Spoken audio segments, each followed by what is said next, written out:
Hello, welcome to Do-It-Yourself channel.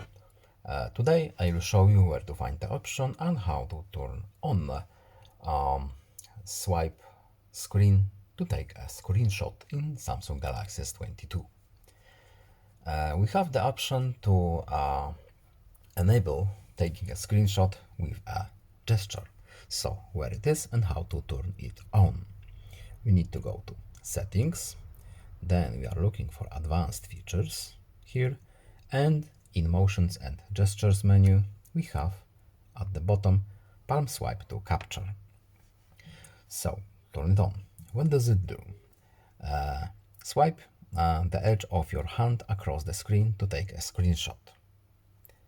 Now this function is enabled, you can do it, and we can take a screenshot using this method.